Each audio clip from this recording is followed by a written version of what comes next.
మీరు మీ అభిమాన shows and serials TV కన్నా ముందు ఈటీవీ విన్ యాప్ లో చూడండి. Download and subscribe to ETV win app. 99 రూపాయలు మాత్రమే.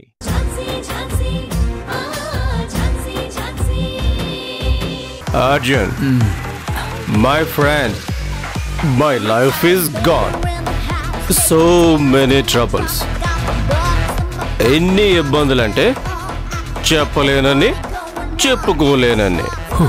రేయ్, ఏమైంది అసలు నీకు?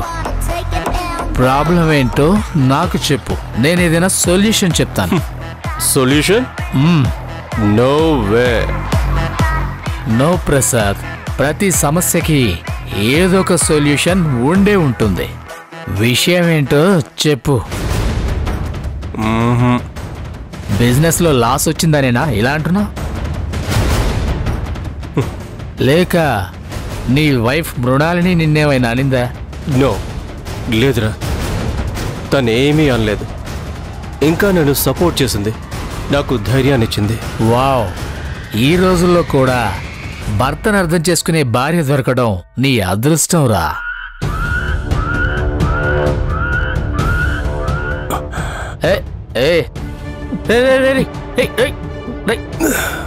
పోతావురా, పైకి పోతావు. ఏంట్రా నువ్వు రా తాగేస్తున్నావు? నా బాధతో పోలిస్తే నీ బాధ ఎంతరా? నేను ఇంటికెళ్ళగానే మావిడ రోజుకొక ఆయుధంతో నా మీద దాడి చేస్తుంది. ఒకరోజు అట్లకాడ, ఒకరోజు చీపురు కట్ట, ఒకరోజు పప్పు గుత్తి, కొత్త కొత్త ఆయుధాలన్నిటితో నా మీద దాడి చేస్తుందిరా. నేనెవరికి చెప్పుకోవాలిరా? రే ఆపరా నీ సోదే. నా బాధ ఎవరికి చెప్పుకోలేను, ఎవరు తీర్చలేనిది. రేయ్, మనసు విప్పి చెప్పుకోరా. ప్రతి సమస్యకి ఓ పరిష్కారం ఉంటుంది. నేనే నాకు సమస్యనరా. ఏంటో చెప్పరా. అయినా నీకు లోటేంట్రా? నాకు ఆస్తుంది, అంతస్తు ఉంది, అందమైన భార్య కూడా ఉంది.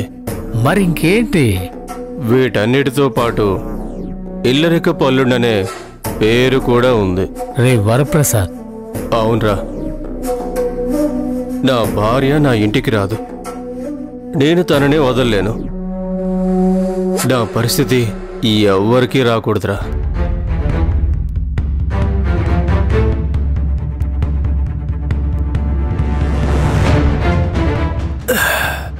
Okay Arjun, bye.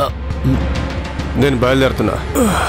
రే రే, నేను డ్రాప్ చేస్తాను రా. No no no no no, నన్ను నేను హ్యాండిల్ చేసుకోగలను, కరెక్ట్గానే డ్రైవ్ చేయగలను, నో ప్రాబ్లం. రే అది కాదురా, రే డ్రంక్ అండ్ డ్రైవ్ ఉంటుందిరా. లేదులేరా, నేను మేనేజ్ చేసుకుంటా, నో ప్రాబ్లం. నువ్వు కూర్చో. రే రే, నేను ఇస్తానులేరా, నువ్వు జాగ్రత్తగా వెళ్ళు. ఓకేరా, bye, good night. Good night.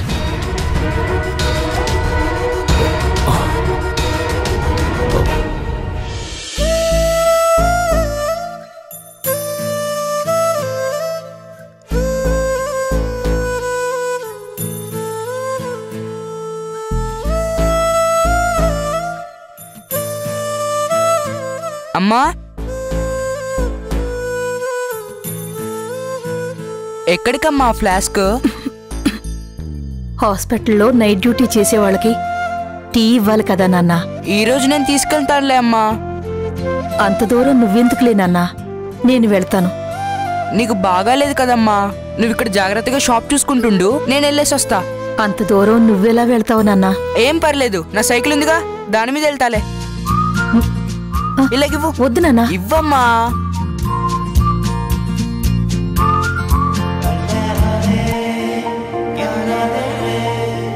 వెళ్ళొస్తానమ్మా. జాగ్రత్త నాన్నా. బాయ్. బాయ్.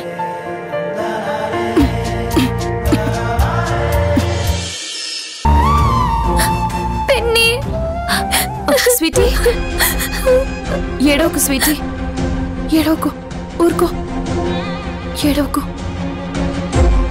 ఏంటి ఝాన్సీ, వంశీ ఏదో సాహస కృత్యాలు చేశాడంట, ఎలా ఉంది? పర్లేదా? దేవుడి దయ వల్ల గౌతమ్ చూశాడు కాబట్టి సరిపోయింది, లేదంటే ఏం మనుషులు మీరు?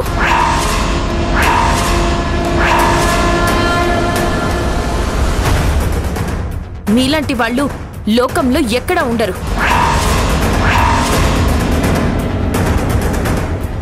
ఝాన్సీ, మాటలు మర్యాద. మీలాంటి వాళ్ళకి మర్యాద ఇవ్వడం కూడా వేస్టే. మీ వల్లే, కేవలం మీ వల్లే వంశీ ఈరోజు హాస్పిటలైజ్ అయ్యాడు. ఏం మాట్లాడుతున్నావమ్మా? వాడేదో తెలియక వాడంతటా వాడే బయటికి వెళ్లి గార్డెన్లో దెబ్బ తగిలించుకుంటే మా వల్ల జరిగినట్టు మాట్లాడుతున్నావేంటి? తనంతట తాను వెళ్ళాడు, మీరే వెళ్ళేలా చేశారు.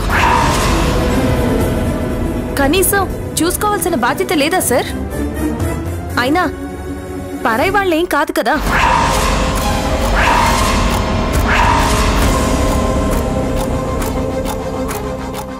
బయట వాళ్ళు పసిపిల్లలు కనిపిస్తేనే అందరూ ప్రేమగా మాట్లాడతారు, ప్రేమగా పలకరిస్తారు. కానీ మీరు ఇంట్లో పిల్లల్ని కూడా అలా చూడటం లేదు. వాళ్ళని చూసుకోవాల్సిన అవసరం మాకేంటి? వాళ్ళేవైనా మా పిల్లలా? జాగ్రత్తగా చూసుకోవాల్సింది నువ్వు. రైట్, గార్డియన్షిప్ తీసుకున్నావు కదా, పిల్లలకి ఏం జరిగినా కానీ బాధ్యత నీదే కదా. ఏదో జరిగిన దానికి మా మీద షౌట్ చేస్తున్నావు. నువ్వు ప్రతిసారి షౌట్ చేస్తే ఇక్కడెవరూ సైలెంట్ గా ఉండరు.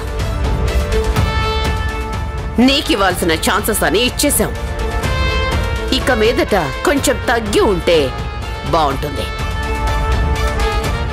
కాదు కూడదు అని నువ్వు 70 డెసిబెల్స్ లో మాట్లాడితే నేను నీకంటే ఎక్కువ డెసిబెల్స్ లో మాట్లాడగలను. పిల్లల్ని చూసుకోటానికి మేమేమి బేబీ సిటర్స్ కాదు కదా. నువ్వేమీ మాకు శాలరీస్ ఇవ్వటం లేదు కదా. చూడమ్మా, ఆ పిల్లాడికి అలా జరిగిందని తెలియగానే చాలా కంగారు పడ్డాం. వాళ్ల వల్ల మీ వల్ల మాకసలు మనశ్శాంతి లేకుండా పోయింది. ఏ ముహూర్తాన వాళ్ళని ఇంట్లోకి తీసుకొచ్చావో అప్పటినుంచి మాకు బ్యాడ్ టైం స్టార్ట్ అయిపోయింది. దానికి తోడు ప్రతిరోజు ఏదో ఒక సమస్య సృష్టిస్తున్నారు.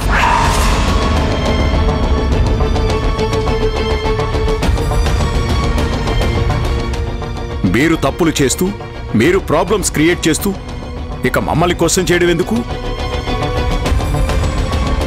మీకంతా అసౌకర్యంగా, అయిష్టంగా ఉంటే ఇంట్లోంచి నిరభ్యంతరంగా బయటికి వెళ్ళిపోవచ్చు. గేట్లు ఎప్పుడూ తెరిచే ఉంటాయి మీకోసం.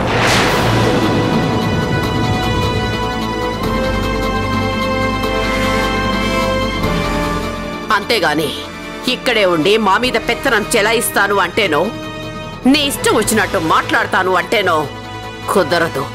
మీ అందరికీ అసలు మానవత్వమే లేదు.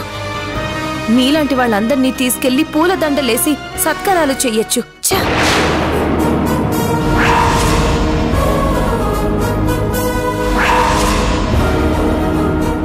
అరే, పిల్లల్ని ప్రేమగా చూసుకోవడం రాదు గాని ఉచిత సలహాలు ఇస్తున్నారా ఏంటి సార్? అసౌకర్యంగా ఉంటే బయటికెళ్ళాలా? ఆల్రెడీ మీకు చెప్పాను కదా, బయటికెళ్లే ప్రసక్తే లేదు. వాళ్ళు మేజర్లు అయ్యే వరకు నేను వాళ్ళకి తోడుగా ఇక్కడే ఈ ఇంట్లోనే ఉంటాను. అనుక్షణం వాళ్ళని కంటికి రెప్పలా కాపాడుకుంటాను. కానీ ఇన్ కేస్ మీ వల్ల వాళ్ళకి ఏమైనా జరిగితే మాత్రం